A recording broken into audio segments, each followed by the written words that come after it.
phục vào sao này cái kho giấy thì kho nào trừ phải anh đi ta chẳng đi chẳng đây sợ ồ hô dạ ý lưỡi mượn lụy mót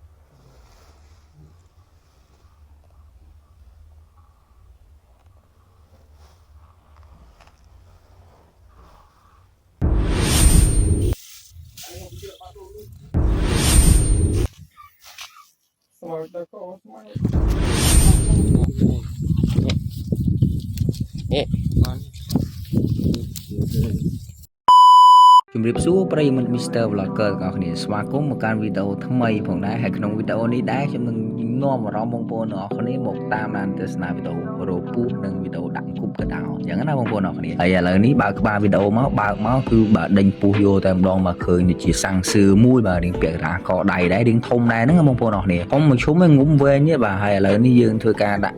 តាក់កដោហើយបងប្អូនទាំងអស់គ្នានេះគឺជារបៀបដាក់តាក់កដោអញ្ចឹងណាបងប្អូនទាំងអស់គ្នាយើងវែងកន្លែងស្អាតតិចមកដាក់ខ្យងមកហើយដាក់វាចូលគប់យ៉ាងមកខ្ញុំមិនសូវដឹងច្បាស់ប្រហែលដែរព្រោះខ្ញុំមិនមែនអ្នកដាក់ទេបងគាត់អ្នកដាក់ទេតែគាត់ណាមើលទៅអាចប្រាប់បងប្អូនបានប៉ុណ្ណឹងអញ្ចឹងណាហើយនេះគឺជាតាក់កដោតាក់បានគប់ក៏បានដែរបងប្អូនអស់នេះណានេះហៅគប់រៀងតំណងជាងតិចអញ្ចឹងណាតែបងប្អូនអស់គ្នាកំពុងតែឃើញអញ្ចឹងនេះគឺជាសកម្មភាពដាក់តាក់កដោផ្ទាល់តែម្ដងបាទគឺបងគាត់អ្នកដាក់គាត់អ្នកជំនាញខាងហ្នឹងហើយក៏បងប្អូនមើលទៅបាទខ្ញុំក៏មិនសូវជា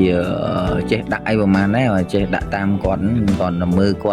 ត់លេងហ្នឹងមិនដាក់យកលីងដាក់អីទេតាក់កដោដាក់ស្រួលហ្នឹងផ្លាត់ដៃខ្លួនឯងទៀតបាទនឹងស្ដាប់ពាក្យគាត់និយាយប្រាប់អញ្ចឹងណាហើយនៅក្នុងវីដេអូនេះដែរចង់ show បង្ហាញឲ្យបងប្អូនទាំងអស់គ្នាឃើញថាពីរបៀបដែលដាក់នៃការដាក់តាក់កដោក៏គប់កដោហ្នឹងតាក់ក៏បានគប់ក៏បាននឹងមួយណាប្រកបទេបងប្អូនទាំងអស់គ្នាជួយដឹងជួយប្រាប់ជួយ comment នៅក្នុងវីដេអូហ្នឹងតិចមើលហើយនេះគឺសកម្មភាពពេលថ្ងៃបាទគឺយកបើនិយាយប្រាប់បងប្អូនទាំងអស់គ្នាអញ្ចឹងថាវីដេអូពីមួយវីដេអូទៅមួយវីដេអូវាកាន់តែប្លែកទៅហើយខ្ញុំក៏មានអារម្មណ៍ថាប្លែកដែរសម្រាប់រសជាតិថ្មីបញ្ហាថ្មីគឺទទួលយកបានច្រើនខ្លាំងមែនទែនហ្នឹងហើយបងប្អូនអរគ្នាឥឡូវវីដេអូពេលថ្ងៃក៏ចប់ហើយឥឡូវយើងមកដល់វីដេអូពេលយប់ដើរចាប់កូនត្រឡប់តងារទៅខ្លែបណោតជូបងប្អូនអរគ្នាដូចក្បាល control ដំបងអញ្ចឹងបងប្អូនឃើញបាទមួយនោះបាទគឺវាអត់ចោលទេណោតជូវាបើទុកចិត្តធ្លាក់លឿនទៅមកតែណោតជូវាកពុបគឺអស់ចាខ្លាំងមែនតើបាទសុំសរសើរបាទទៅមើលមុខវាតិចយ៉ាបាទនេះបាទហ្នឹងមួយហ្នឹងគឺ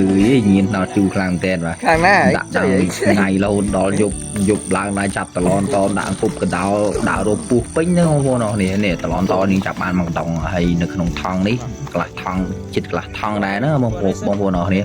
ហើយខ្ញុំនិយាយឲ្យជាប់មាត់មិញបងប្អូនអរគ្នាមានបងប្អូនយើងច្រើនណាស់ដើររក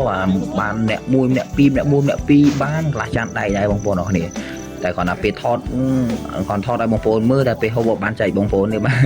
ហ្នឹងហើយបងប្អូនអរគ្នាវីដេអូមានតែប៉ុណ្្នឹងដែរបងប្អូនអរគ្នាខុសឆ្គងត្រង់កន្លែងណាសូមបងប្អូនអរគ្នាខន្តីអភ័យទោសខ្លាំងមែនទែនចាំជួបគ្នានៅវីដេអូបន្តទៀតបាយបាយ